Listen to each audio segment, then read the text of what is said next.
UPPL দলৰ অদল বলে আমি যোগদান কৰিব ওলাইছোঁ মানে ইতিমধ্যে যোগদানেই আৰু আনুষ্ঠানিকতা বাকী আছে এইটো 10 মিনিট পিছত সঠিক কাৰ্যসূচী তো গতিকে তাত যেতিয়া আনুষ্ঠানিক কাৰ্যসূচী হ'ব তাতে গোটেই বিষয়টো ধুনীয়াকৈ প্ৰচাৰ আপোনালোকে পাব আৰু এই সময়লৈকে কণ্টেক্ট সময় ৰখিলে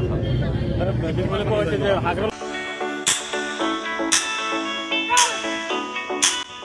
गेलेनायखौ मोजां मोनग्रा एबा गावबा गावनि गथ'खौ पेन्सिल सिलाट मार्शल आर्ट्सनि गोख्रों गेलेगिरि खालामनो सानग्राफोरनि थाखाय मोजां खौरां। चिरां जिल्लानि सापागुरि पेन्सिल सिलाट मार्शल आर्ट्स एकाडेमियाव मुं थिसननाया सोलिगासिनो।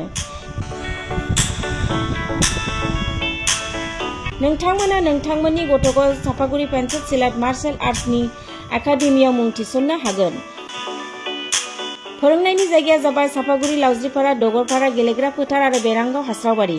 मख'जाथाव दि सापागुरि पेन्सिल सिलाट मार्शल आर्ट्स एकाडेमिनि सोलोंसाफ्रा गुबुन गुबुन जायगायाव गेलेहैनानै जाफुंसारदों।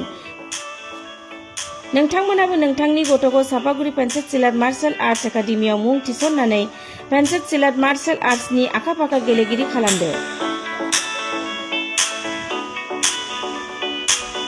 Sapaguri pencil सिलाट martial arts academy.